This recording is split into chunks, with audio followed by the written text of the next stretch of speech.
Cuando pensamos en coraje, casi siempre se nos vienen a la cabeza escenas de película, ¿verdad? Actos heroicos, gente enfrentándose a peligros enormes.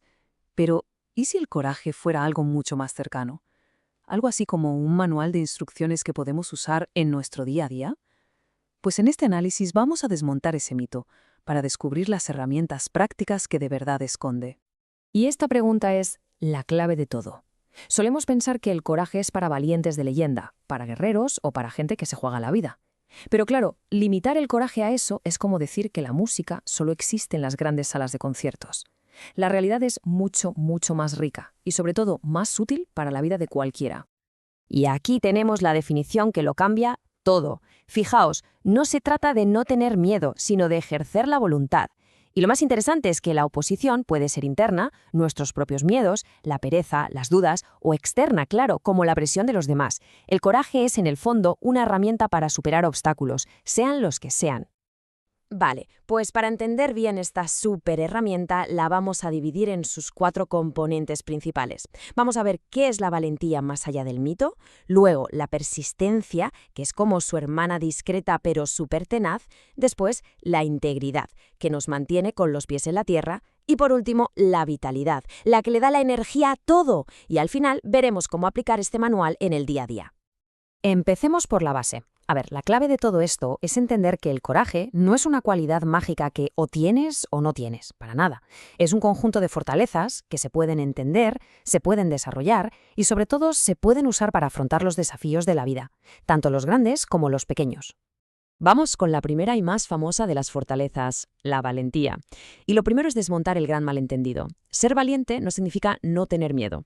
De hecho, es que la valentía necesita que exista el miedo para poder aparecer.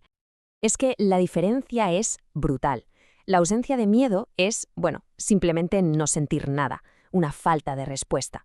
La valentía, en cambio, es una elección.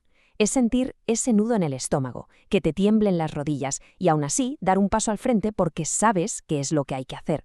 Esta cita cuenta una historia real del 11 de septiembre que es increíble. Una doctora joven fue a ayudar a la zona cero, pero el pánico la superó y salió corriendo. A unas calles de allí se paró y se dio cuenta de cuál era su mayor miedo: morir allí sin que nadie supiera quién era. ¿Y qué hizo? Afrontó ese miedo. Se pintó su número de la Seguridad Social en el brazo con un pintalabios. Después de eso, fue capaz de volver y seguir ayudando. Eso, exactamente eso, es la valentía. Y como vemos, la valentía tiene muchas caras, desde la resistencia pacífica de Rosa Parks en un autobús hasta la gente que denuncia irregularidades en su trabajo, o el sacrificio de los bomberos, o ese desafío icónico frente a un tanque. Son actos muy distintos, pero todos nacen de la misma fortaleza. Venga, pasamos a la segunda herramienta de este manual. Es una que tiene menos glamour, pero es igual o más poderosa: la persistencia. Si la valentía es hacer frente al miedo, la persistencia es hacer frente al aburrimiento, a la dificultad y al cansancio. Lo interesante de esto es que define a los enemigos de la persistencia. Y no son dragones, no. Son cosas mucho más cotidianas. La frustración de no ver resultados, el aburrimiento de una tarea repetitiva o la simple tentación de decir, bah, ya lo haré mañana. La persistencia es esa fuerza de voluntad que dice, venga, un poco más. Edison lo clavó con esta frase: la idea brillante, la inspiración es solo el pistoletazo de salida. El resto de la carrera, ese 99%, es sudor, es esfuerzo constante, es pura y dura persistencia. ¿Y qué significa este número, 6000?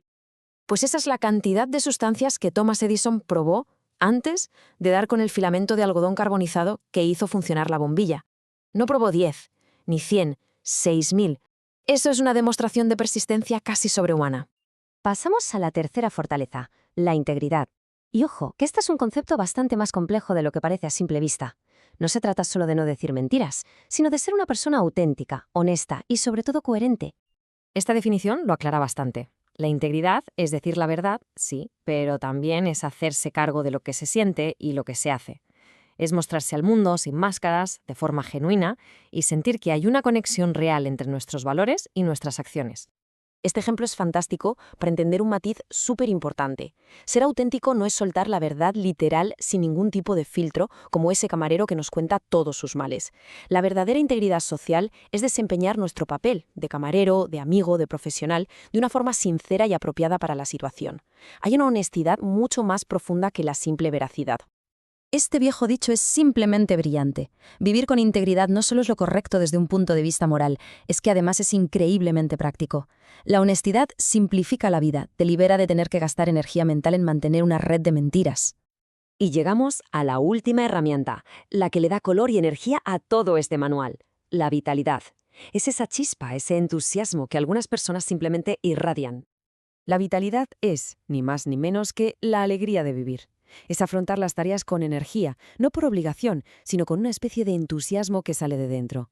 Es esa sensación de estar lleno de vida. Y se considera una forma de coraje porque es especialmente admirable cuando se mantiene a pesar de circunstancias difíciles o agotadoras. A veces, la mejor forma de entender un concepto es mirar a su contrario.